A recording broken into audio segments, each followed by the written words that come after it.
Hello everyone, स्वागत है आपका अपने मैथ स्टडी चैनल में।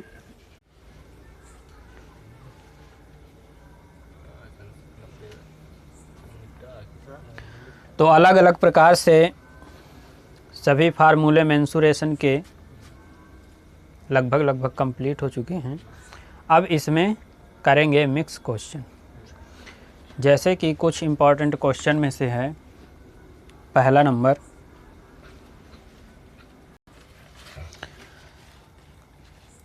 14 सेंटीमीटर व्यास के गोले के परिगत बेलन का आयतन ज्ञात कीजिए। यहाँ पर ये एक गोला है, इस गोले के परिगत मीन्स बाहर एक बेलन है इस तरह से।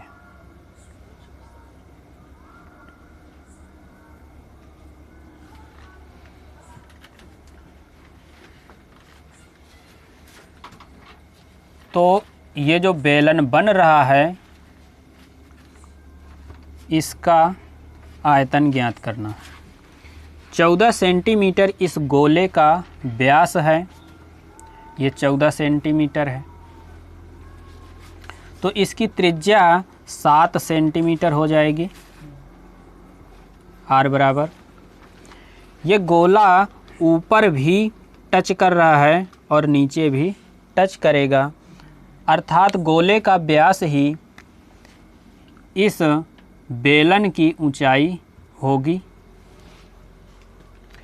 और जब ऊंचाई मिल गई, त्रिज्या मिल गई, तो इसका आयतन पाई r स्क्वायर h से निकाल लेंगे। इसके मान रखेंगे, पाई का मान 22/7, r का मान 7, तो 7 गुणा 7 स्क्वायर हो गया और 14 इसकी ऊंचाई हो गई।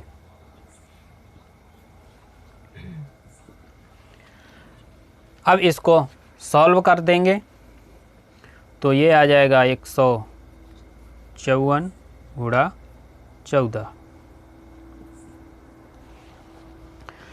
अब इसको गुणा करने पर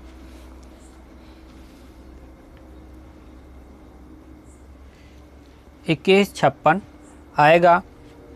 आयतन है तो इसका मात्रक सेंटीमीटर क्यूब होगा।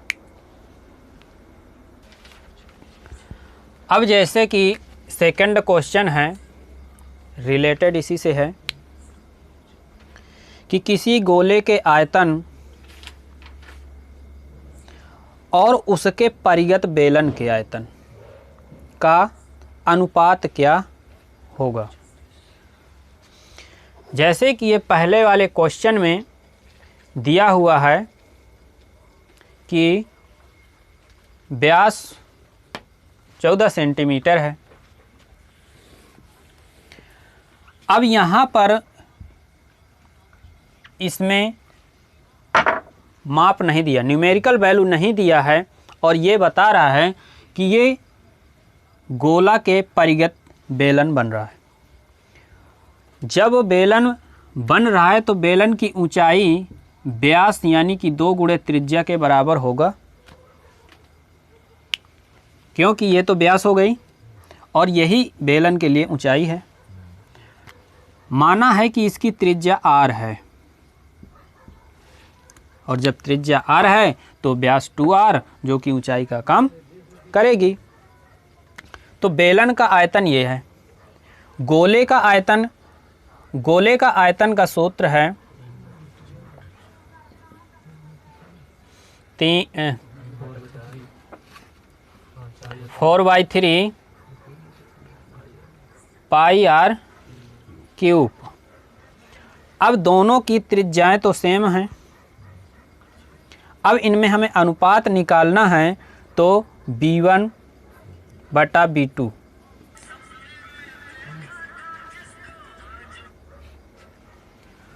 यहाँ पर मिलेगा हमें 4/3, ये आएगा।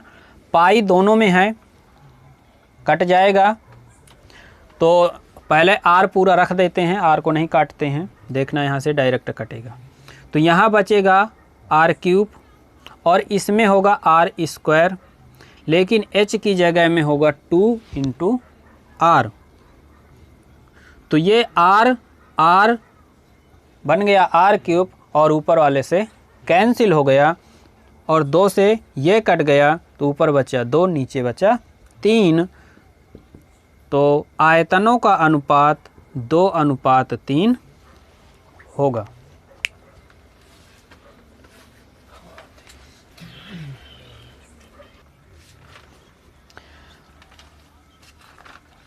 अगला क्वेश्चन है, एक गोला एक बेलन की त्रिज्याएं और संपूर्ण पृष्ठ समान हैं, उनकी ऊंचाइयों में अनुपात ज्ञात कीजिए। बेलन की ऊंचाई तो पता है कि बेलन की ऊंचाई h से प्रदर्शित करते हैं, लेकिन गोले की ऊंचाई व्यास के बराबर होगी।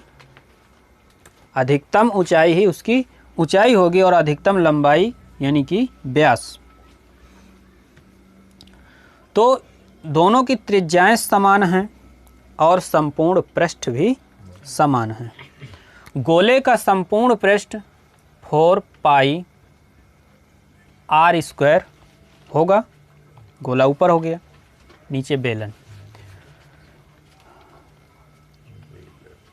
पहले बराबर करके देख लेते हैं, बाद में नीचे ले आएंगे। और बेलन का संपूर्ण पृष्ठ 2 पाई आर एच प्लस आर। अब यहाँ से जो कटेगा उसको काटेंगे, आर गया, पाई गया और 2, तो एक आर जाएगा, पाई जाएगा और 2 यहाँ से बचेगा। तो 2 आर यहाँ बचेगा और यहाँ पर एच प्लस आर, आर को इधर लाएंगे तो ये बन जाएगा तुम्हारा 2r minus R equal to h। पूछ क्या रहा है कि r बट्टे h यहाँ से निकाल लिया तो ये आ गया 1। ऊपर तो त्रिज्या है, लेकिन गोले की त्रिज्या ऊंचाई नहीं होती, गोले का व्यास ऊंचाई होती है। तो व्यास बनाने के लिए इसमें 2 से गुणा करेंगे, इधर भी 2 से गुणा करेंगे, तो ये हो जाएगा 2r बटे h। यहाँ से हो जाएगा 2, नीचे तो 1 होगा ही। अब यहाँ पर इनकी ऊंचाइयों का अनुपात बराबर 2:1 होगा।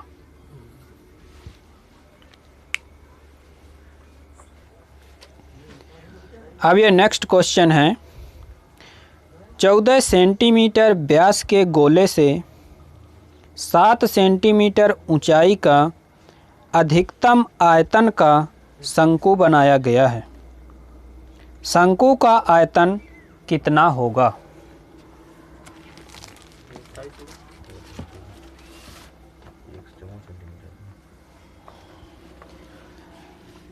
अब यहाँ पर एक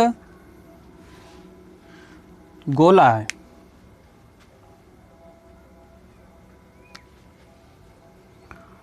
और जब गोला होगा इसका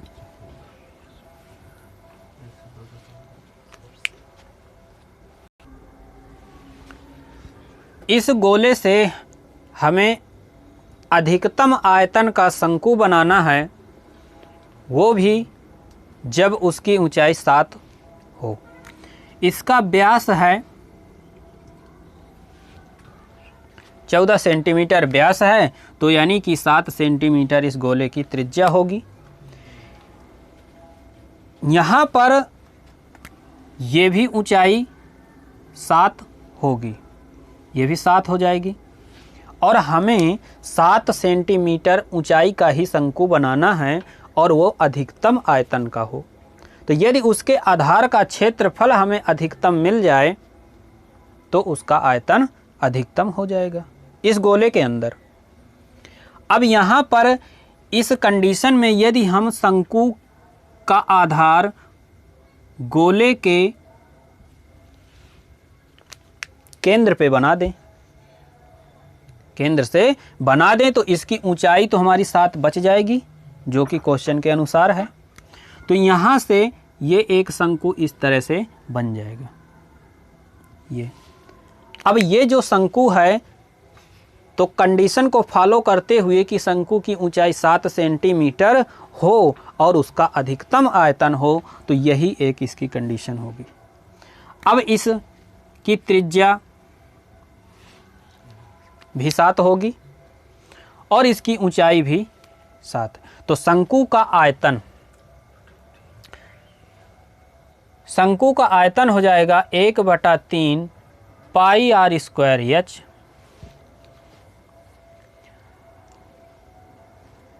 अब इसमें मान रख देंगे यहाँ से 1/3, पाई का मान 22/7, r का मान 7 × 7, h का मान भी 7, एक साथ कट गया, 3 बचा। अब यहाँ से बचा 7 × 7 = 49। अब गुणा करने में समस्या कुछ नहीं, बिल्कुल आसान। 49 है, 49 को 1 बढ़ा दो, 50 कर दो। 50 में 5 मिल गया, 5 से 22 में जब गुणा करेंगे तो 5 दूना 10 और 10 1 11, ये आएगा। लेकिन 50 से गुणा किया है हमने तो एक 0 भी बढ़ेगा। इसमें क्या करो, 22 माइनस कर दो, तो यहाँ से मिल जाएगा तुम्हारा 8, 9, 2 घटेगा भी, तो 9 में तो 2 घटेगा, इसमें तो 7 हो जाएगा और यहाँ पर 9, ये आ जाएगा।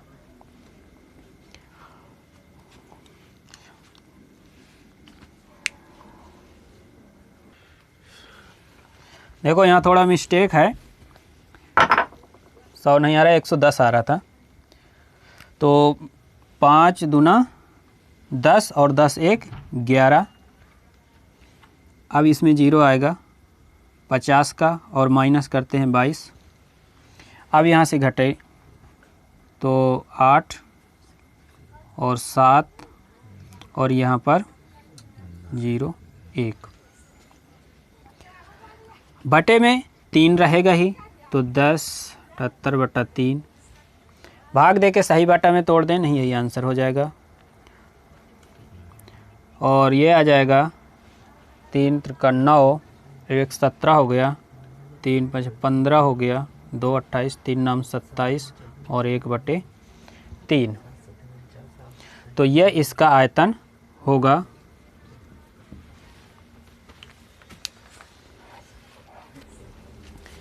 अब ये नेक्स्ट क्वेश्चन है, एक अर्धगोला और एक शंकु के आयतन में 1:1 का अनुपात है। यदि शंकु की ऊंचाई आधार के व्यास के बराबर हो तो अर्धगोला और शंकु के व्यासों में अनुपात ज्ञात कीजिए। पिछली क्लास में एक क्वेश्चन बताया था कि जो अनुपात व्यासों में होगा वही अनुपात त्रिज्याओं में भी होगा। तो यहाँ से हमें त्रिज्याओं का अनुपात निकालना है और वही हमारा आंसर होगा, जो कि व्यासों का अनुपात होगा। चलिए क्वेश्चन के सलूशन की ओर चलते हैं। अर्धगोला है और जब अर्धगोला है तो इसका आयतन 2/3 पाई r³ होगा। हमें अलग अलग त्रिज्या माननी है तो इसकी त्रिज्या हम r1 मान लेते हैं, बटा शंकु का आयतन। शंकु का आयतन 1/3 पाई r² h होगा। अब यहाँ पर h की कंडीशन दी है कि h व्यास के बराबर है, यानी कि h 2 गुणे त्रिज्या के बराबर है। और जब ये 2 गुणे त्रिज्या के बराबर है तो इस h की जगह पर हम 2r2 लिख सकते हैं, क्योंकि h बराबर दिया है 2r2, ये दिया है। इनका अनुपात 1:1 है, बटे में कर दिया 1/1। 2/3 ये हो गया, 2/3 हो ये हो गया, कैंसिल हो गया, 2 पाई कैंसिल हो गया। ऊपर बचा r1 क्यूब, नीचे हो गया r2 क्यूब बराबर 1/1 कर सकते हैं।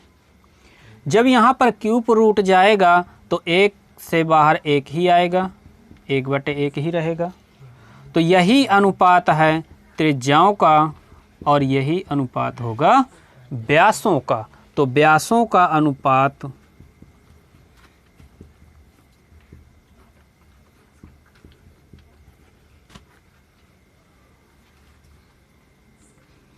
बराबर 1/1।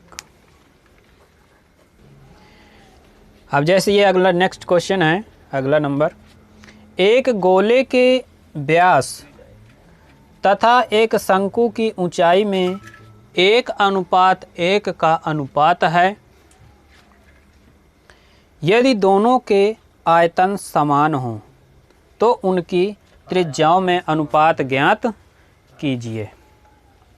यहाँ पर दिया है कि गोले का व्यास, और गोले का व्यास यानी कि त्रिज्या का 2 गुना, अनुपात शंकु की ऊंचाई, यहाँ पर दिया है 1:2। यहाँ से यदि देखें हम तो r1/h निकालें तो 1:4 होगा। इसके बाद दिया है कि दोनों के आयतन समान, तो गोले का आयतन 4/3 पाई r1 क्यूब, और इसके बाद शंकु का आयतन 1/3 पाई r² h। तो r की जगह में r2 कर दिया, यहाँ से पाई कट गया, 3 कट गया, और इनका आयतन समान है यानी कि 1/1 है। आयतन समान यानी कि 1:1, उसको बटे में रख दिया, 1/1 कर सकते हैं, काट दिया। अब यहाँ से इसके मान रखना है r1/h, यानी कि ये लिखा हुआ है r1/h 1/4 लिख सकते हैं। तो यहाँ से यदि देखें तो 4r1 क्यूब और नीचे बचा है r2² h बराबर 1, यही है।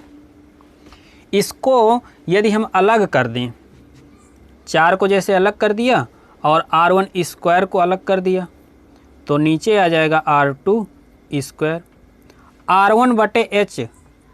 r1/h इसको ऐसे अलग कर दें, तो r1/h की जगह में हम लिख सकते हैं 1/4, तो यहाँ पर हम लिखेंगे 1/, और ये 4 हो गया कैंसिल। यहाँ से स्क्वायर में मिलेगा बराबर 1, तो इसका मान 1 है, तो r1/r2 ये 1:1 मिल जाएगा। रूट जाएगा, रूट से बाहर 1 ही आएगा।